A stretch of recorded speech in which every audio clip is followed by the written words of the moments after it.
વિદ્યાર્થી મિત્રો, કેટલાક મિત્રોને બિંદુ ભટ્ટની બાંધણી અને મંગળસૂત્ર વિશે સાંભળવું છે, જાણવું છે. તો આજે આપણે મંગળસૂત્રની વાત કરીશું ને બીજા કોઈ એક દિવસે વળી મૂડ આવશે ત્યારે આપણે બાંધણીની વાત કરીશું. બાંધણી એમના વાર્તા સંગ્રહનું નામ પણ છે અને એની અંદર એક વાર્તાનું નામ પણ બાંધણી છે. બિંદુ ભટ્ટ મીરા યાજ્ઞિકની ડાયરીની જાત અને જગત સામે જૂજતી મીરા અને કોઈ પણ પરિસ્થિતિમાં આંતરસત્વના બળે ટકી જતા અખેપાત્ર નવલકથાના કંચનબા જેવી પ્રાણવાન નાયિકા આપનાર બિંદુ ભટ્ટના વાર્તા સંગ્રહ બાંધણીની 12 વાર્તાઓમાંથી લગભગ 8 વાર્તાના કેન્દ્રમાં કોઈક ને કોઈક રીતે સ્ત્રી છે. આ તમામ સ્ત્રીઓના પ્રશ્નો મને અને તમને અપરિચિત હોય, આપણે જોયા સાંભળ્યા ન હોય એવા બિલકુલ નથી.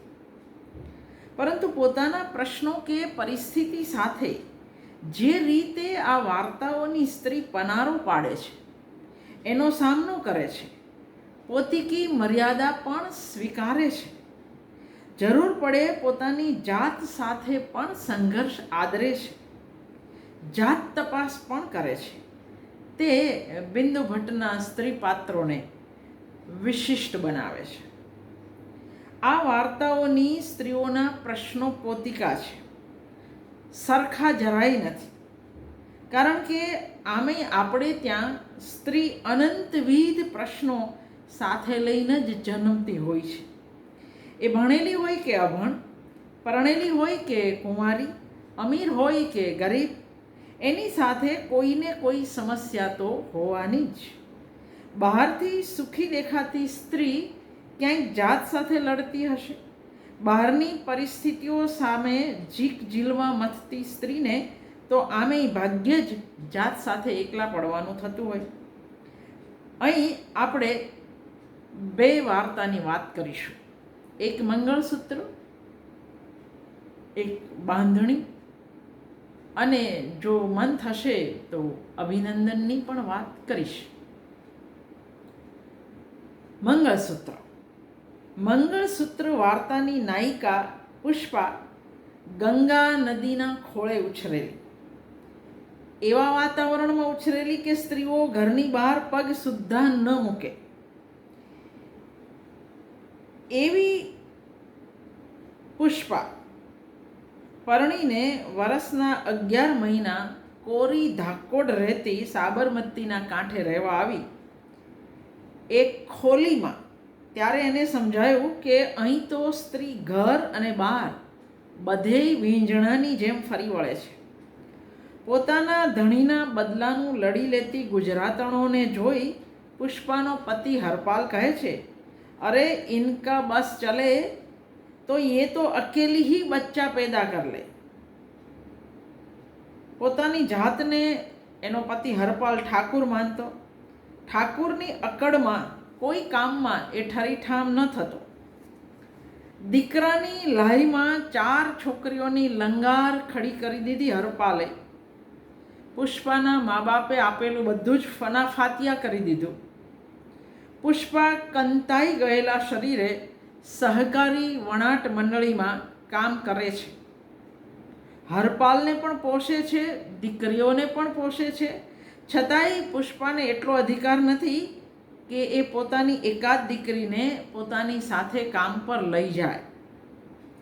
કંઈ ન કરતા ઠાકુર પતિને દીકરીના કામ કરવાની વાત આવે ત્યારે પોતાની ઠાકુરની આબરૂ યાદ આવે છે. પત્નીની કમાણીનો રોટલો ખાવામાં એની આબરૂ નથી જતી. 18-20 વર્ષની દીકરીઓને ખોલીની બહાર આંગણામાં ધકેલી પુષ્પા પર બળાત્કાર કરતો હરપાલ બરાડા પાડતો જાય છે. લડકા દે સાલી કમજાત, લડકા દે છોકરાલા હરામજાદી. બળાત્કારે રોપાયેલ બીજ છોકરો હતું એ તો 6ઠ્ઠા મહિને જ્યારે ગર્ભ પડી ગયો ત્યારે ખબર પડી. મરવાની અણીએ પહોંચી છે પુષ્પા, છતાંય પતિ ઓપરેશન માટેના કાગળ પર સહી કરવા તૈયાર નથી. એને તો બસ છોકરો જોઈએ છે. મનોમન કશોક નિર્ણય લેતી પુષ્પા રજ્જો એની જે સાથે કામ કરે છે તે જે મુસ્લિમ છે, રજ્જોના હાથમાં પોતાનું મંગળસૂત્ર પકડાવી દે છે.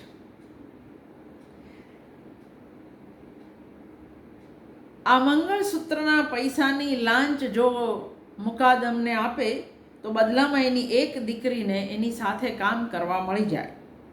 પુષ્પા અહીં આગળ એક સાથે 2 વિદ્રોહ કરે છે.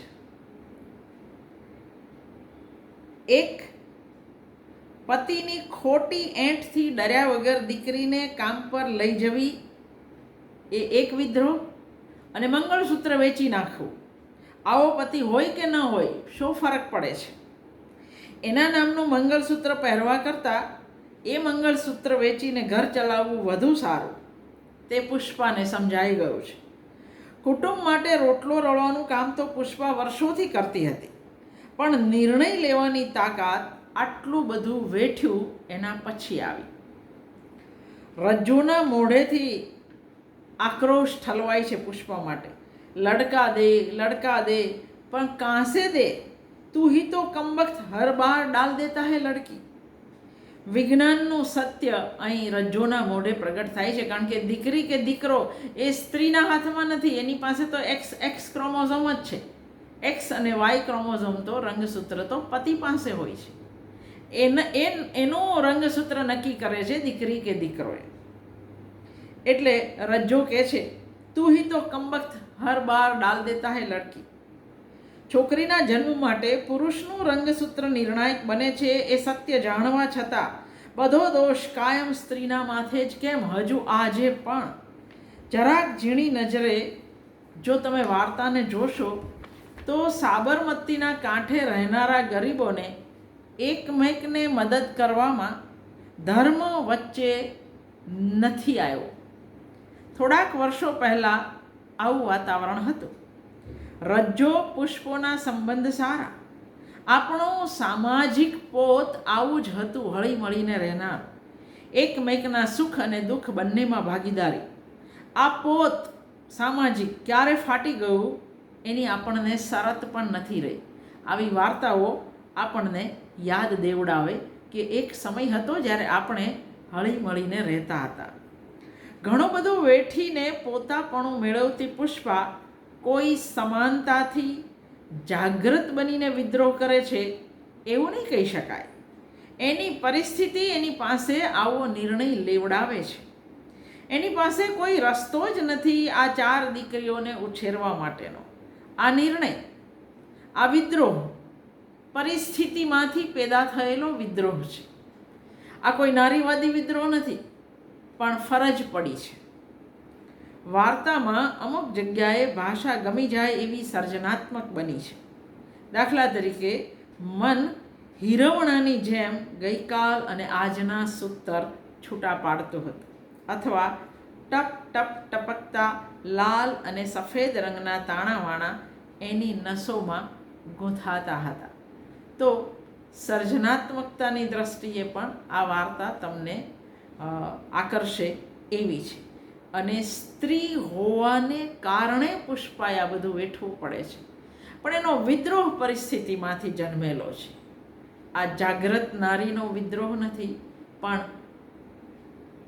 ખમીને થાકી ગયેલી સ્ત્રી અહીં માથું ઊંચકે છે જીવવા માટે, 4 દીકરીઓને જીવાડવા માટે.